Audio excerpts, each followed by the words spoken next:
Hi everyone, welcome back to Coffee, Books, and Rain. I'm Rachel, and we have a fairly rainy, overcast evening.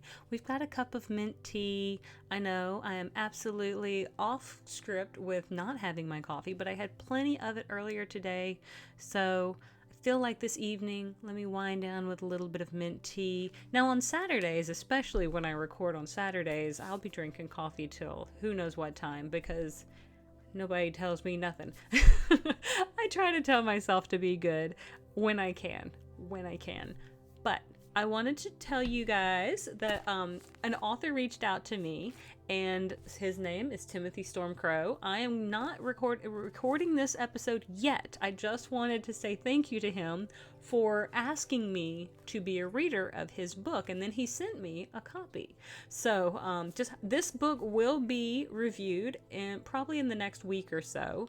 I am so ready to dive into it. I just had a couple of other books that I needed to get taken care of first that were a little bit more pressing on my timeline, and then I'm diving into this one. So I wanted to thank him for reaching out and asking if I wanted to read it because it sounds really good, and his summary of it was definitely selling me on it. So gonna be getting to that one probably in the next week or so. But today, we are talking about A Cursed Son by Leitao. And I hope I said that okay. It's Leitao. You can see the cover over here, and it's really pretty, and the cover is really what drew me to it. And the fact that it's gotten pretty good reviews so far. So it was kind of like on the list of like pretty highly requested on Netgalley.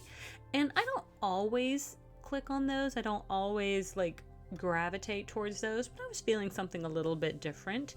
And the reason this is different from what I would usually kind of read or record is that this is considered more of like a romantasy, probably with a bit heavy on the romance and the spiciness. Well, okay, we'll leave the spiciness to the side, but it is kind of like, so let's just dive into the summary and I'll kind of explain. Romance and sexy dreams link a false princess to a dangerous, disgraced fey prince in this fun, steamy, enemies to lovers romantasy. In her dreams, he envelops her in love. In real life, he imprisons her in ice. Assassin, liar, impersonator, dreamer. As a royal decoy trained to replace the Crestel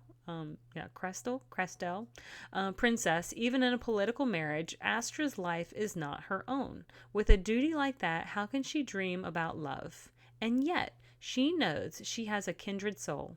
She can feel his presence every night, holding her in his arms, surrounding her with warmth. But ice-cold reality crashes in when Astra's carriage is attacked by the Crystal Court's disgraced prince. Banished for heinous crimes and armed with powerful relics, he is a wielder of mighty magic and can penetrate minds. It turns out he's the man of her dreams. And this is about to get very, very awkward. It's from the summary, not me. A Cursed Son is a fun, sexy, enemies to lovers romantic romantasy, for fans of fae, elemental magic, arranged marriage, forced proximity, snarky banter, and dream connection. So again, it's going to be fantasy, romantasy, fae. Now it listed as sci-fi fantasy. I'm not sure. For me, I'm not sure I saw a sci-fi element, because for me, when there's a sci-fi element, and this is just my thinking, I need like robots, I need some sort of level of technology, I need some sort of level of maybe off-worlder showing up, aliens, so to speak. I need something kind of futuristic, perhaps, postulating future. I didn't really get that with this, but I did 100% get that heavy romantasy. And the reason that I say that when I picked up this book, I guess I didn't know what I was getting myself into, is that I don't frequently pick up romantasy books. I will say the last romantasy book that I picked up was like Iron Flame. Is that like the second book of the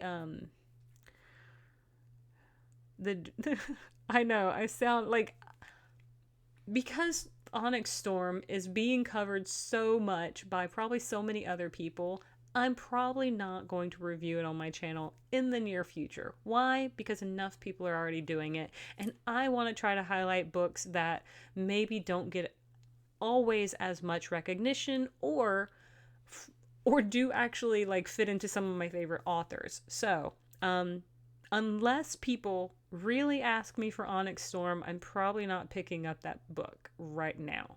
Maybe in the future when I find some time and my reading TBRs is kind of cooled down a little bit. But it's anyway, that was probably the last one I read was Iron Flame. So this one was the most recent one I've read, and sometimes a book can make a girl blush. I'm just going to say, there are some books that can make a girl blush. This book actually, Cursed Sun, released March 6th of 2024. And I do have the sequel, A Traitor Sister, that I believe comes out later this month in February. And it looks like it comes out February 12th. So I wanted to finish the first one to review it because it's got some really good reviews, and it does seem as though people really like it. So, just putting that out there. Now, I do give it 4 stars. I'm not saying that I don't enjoy these, what one of my really good friends, Hannah, calls it as garbaggio. It's just so good in all the kind of just gratuitous sort of ways, and I get it. Like, I totally get it. I think that's a great way to put it. It's not garbage. I wouldn't give it 4 stars if it was garbage. I wouldn't review it if it was garbage. I think there are some people who would probably not consider it appropriate literature, and they can go read other things like Anna Karenina or what have you. That's just a little too heavy for me right now. I have it on my shelf, but have I ever cracked it? No. I don't think I want to be depressed right now. But let's dive into just some of my thoughts. And I did actually make a couple thoughts before I hopped on here because I just thought that was a good idea. So let's go to my thoughts real quick. Well, so Astra, so how the summary was saying it is that Astra, the main character, she does go to a kind of school where she is trained to be like a substitute princess. So maybe they would kidnap Astra instead of the real princess. And this is kind of one of the things that she's not really happy to be this, but it's like, this is what she is. So she has to kind of keep her true self hidden, and she doesn't want to have to be like beholden to anybody or anything like that. But she does ultimately have to get married to the evil king brother, Marlek. And I kept in my brain when I kept seeing it, I was like, I think I called him Malik for a while, and I was like, that's not right because it's Marlak. At least that's how it's spelled, is Marlak, Marlak. And I was like, Marlak, because I kept wanting to call like Malik. That's just what I kept wanting to call him.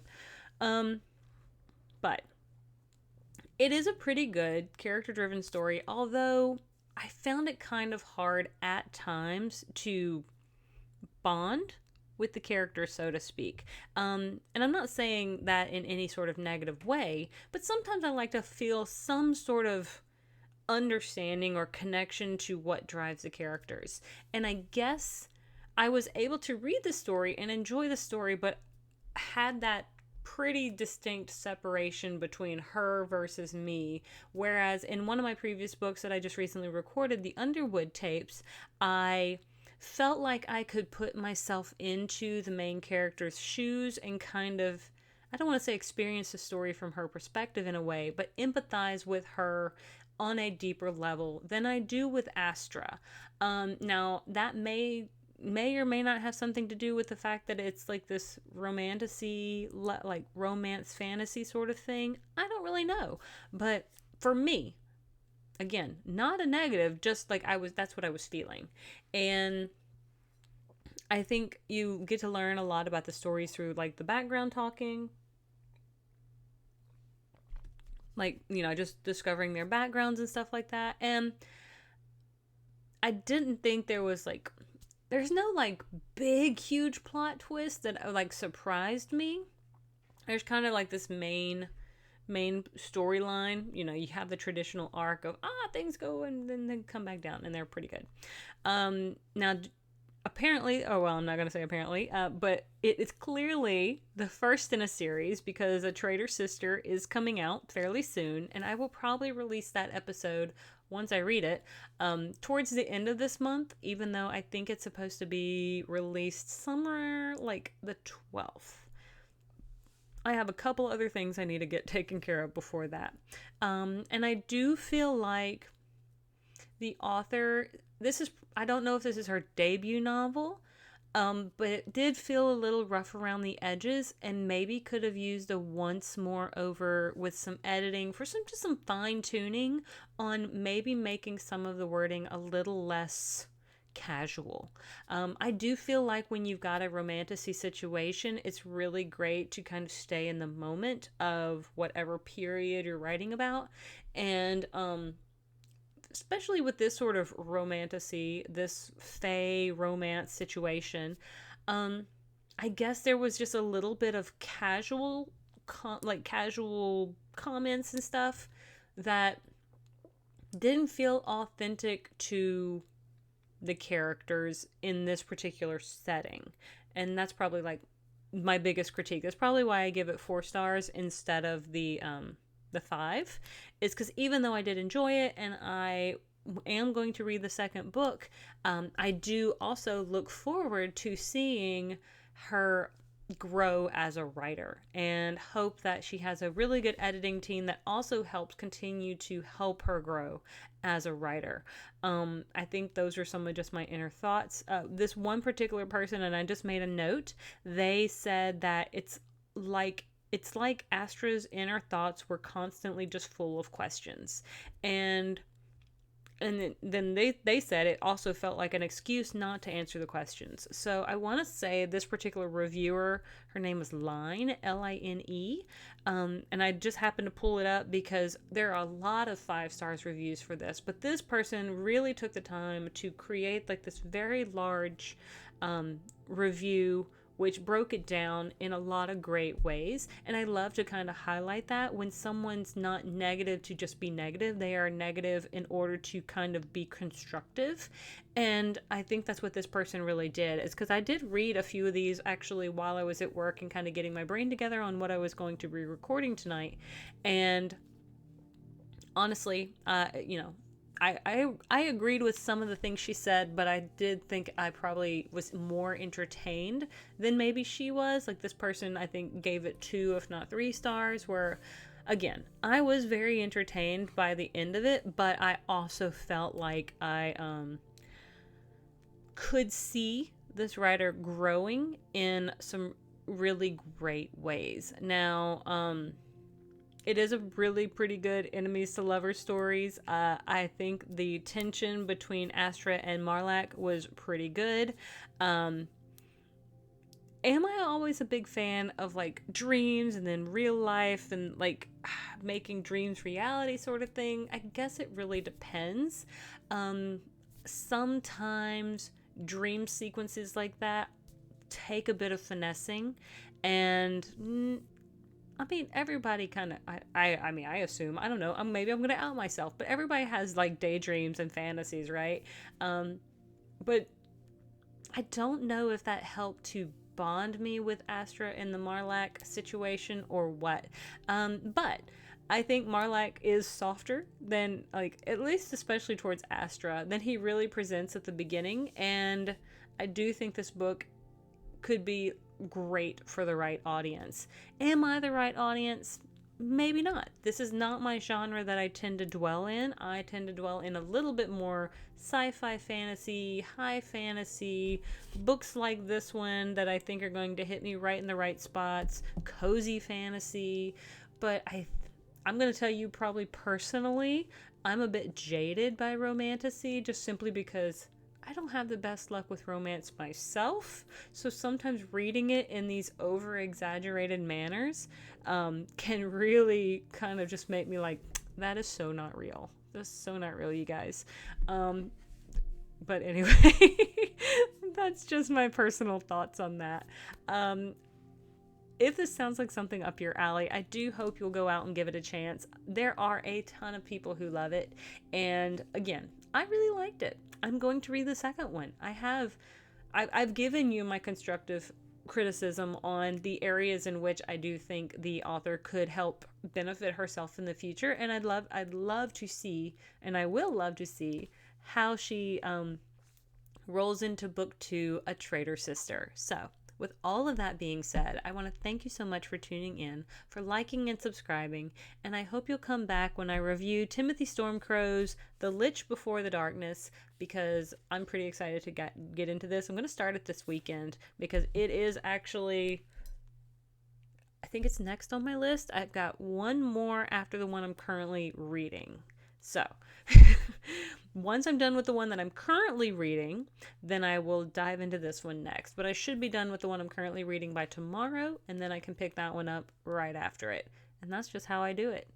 Thank you so much. Please like and subscribe, and I'll see you guys on the next page. Have a great one.